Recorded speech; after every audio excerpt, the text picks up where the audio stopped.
آپ کو بتا دوں کہ آج ایک درخواست جو ہم نے آپ کو پتا ہے کہ خان صاحب کے بیٹوں کے حوالے سے دی تھی کہ ان کی فون پہ بات کروائی جائے.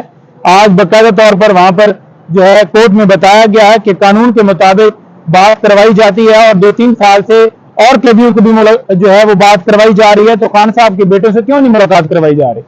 واضح طور پر جب کورٹ نے احکامات دے دیے تو سپرنٹینڈنٹ جیل نے بات کروانے سے انکار کیا اور رپورٹ جو ہے وہ ایک مضحکہ خیز دی ہے کہ وہ جو ہے سائفر کیس کے اندر آفیشل سیکرٹ ایکٹ کے تحت مقدمہ درج ہے اور اس وجہ سے ان کی بات جو ہے نہیں کروائی جائے. اس وقت جو ہے وہ خان صاحب کے اوپر نو ڈاؤٹ FIR ہے لیکن وہ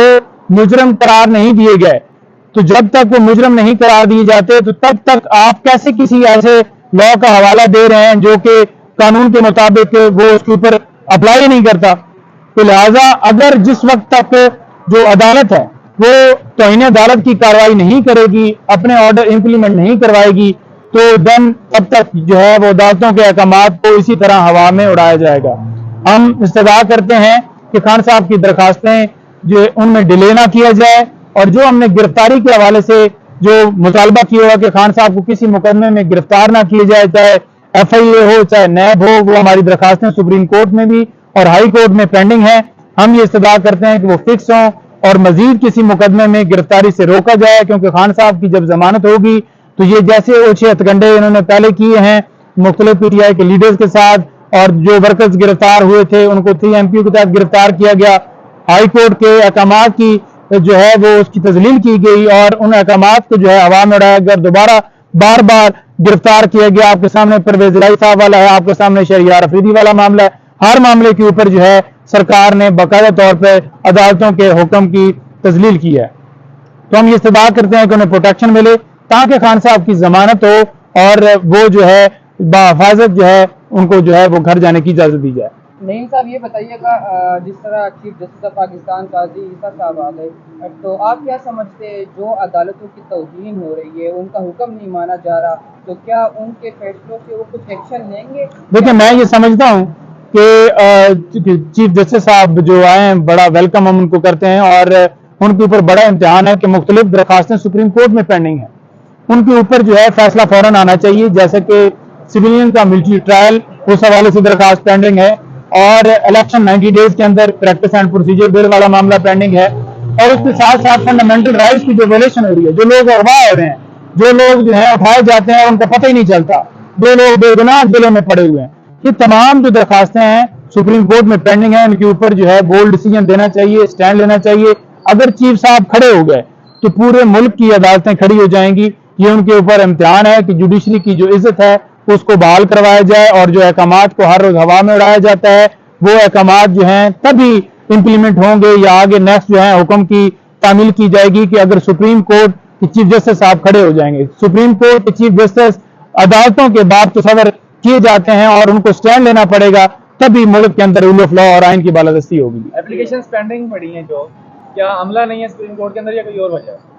دیکھیں عملہ موجود ہے، وجہ کوئی اور ہی ہے. درخواستیں آج تک فکس نہیں ہوئی اور پہلے درخواستیں فکس ہوئی، اس کے اوپر سماعت ہوئی اور اب نہیں فکس ہو رہی اور ہم یہ استدعا کرتے ہیں کہ وہ فکس ہوں تاکہ آئین کی بالادستی اور قانون کے مطابق فیصلہ ہے. یہ ابو اسناد صاحب جو ہے کیا پورے پاکستان میں ایک ہی جج ہے؟ کبھی ان کو بیماری ہوتی ہے، کبھی وکیل نہیں ہوتے، پروسیکیوٹر صاحب نہیں ہوتے، کبھی کسی کا پیٹ خراب ہوتا ہے، تو کیا اتنی ثابت چیز ثابت وزیر اعظم کے ٹرائل ہو رہے اور ان کی ججز بیمار ہو جاتے، کبھی کیا مسئلہ ہے؟ دیکھیں میں یہ سمجھتا ہوں کہ جب ان کا نوٹیفیکیشن کیا گیا تو ڈیوٹی جج کا نوٹیفیکیشن بھی ساتھ ہونا چاہیے تھا.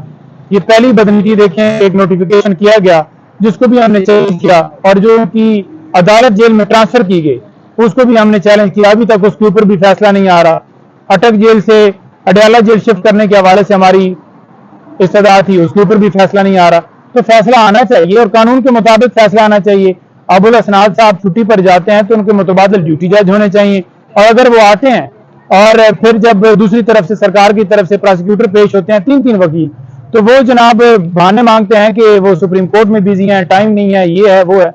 تو ایسا نہیں ہونا چاہیے اور قانون کے مطابق ٹریٹ کیا جانا چاہیے. خان صاحب کو انصاف نہیں دیا جا رہا اور یہ بالکل جو ہے ہم یہ کہیں گے کہ یہ انصاف کا قتل ہے اور زیادتی ہے کہ ایک سابقہ وزیر اعظم کے ساتھ اگر اس طرح سے ٹریٹ کیا جا رہا ہے تو آپ کی اور میری پھر کیا حیثیت رہ جائے گی کہ آپ کو اور مجھے کیا انصاف ملے گا؟ آپ کو نہیں لگتا حکومت نے ایک نیا سلسلہ شروع کیا ہے انصاف کی ڈور ٹو ڈور فراہمی؟ تو جہاں خان صاحب بیٹھے ہوتے ہیں عدالت میں خود چلی جاتی ہے، تو اس سے تو خان صاحب کو الٹا سہولت مل گئی ہے کہ چلو عدالت ان کے سامنے پیش ہو رہی ہے۔ لیکن صاحب آپ نے بڑا اچھا سوال کیا ہے۔ گزارش یہ ہے کہ جب خان صاحب کے حوالے سے ہم ایگزیمشن فائل کرتے تھے اس بنیاد کے اوپر کہ خان صاحب کو جو ہے وہ ان کے اوپر قاتلانہ حملہ ہوا ہے اور وہ اس وقت جو ہے میڈیکلی فٹ نہیں ہے اور ہاسپٹل میں ایڈمٹ ہیں، تو انہیں ایگزیمشن دی جائے، تو اس وقت ایگزیمشن نہیں دی جاتی تھی اور کہا جاتا تھا کہ وارنٹ لے جائیں اور ان آپریشن کریں اور ان کو لے کے آئیں۔ پھر ہم جب یہ درخواست دیتے تھے کہ ڈسٹرکٹ کورٹ کے اندر جو ہے وہ خطرہ ہے، کیونکہ آپ کو پتہ ہے وہاں پر ہر روز مرڈر ہوتے تھے اور وہاں پر سیکیورٹی کی جو صورتحال تھی وہ خراب تھی، تو اس کے اوپر ہائی کورٹ نے جب واضح احکامات دیے کہ کورٹ کو ٹرانسفر کیا جائے جوڈیشل کمپلیکس میں، ہم بھی سیٹسفائی تھے اور جوڈیشل کمپلیکس میں خان صاحب پیش ہوتے رہے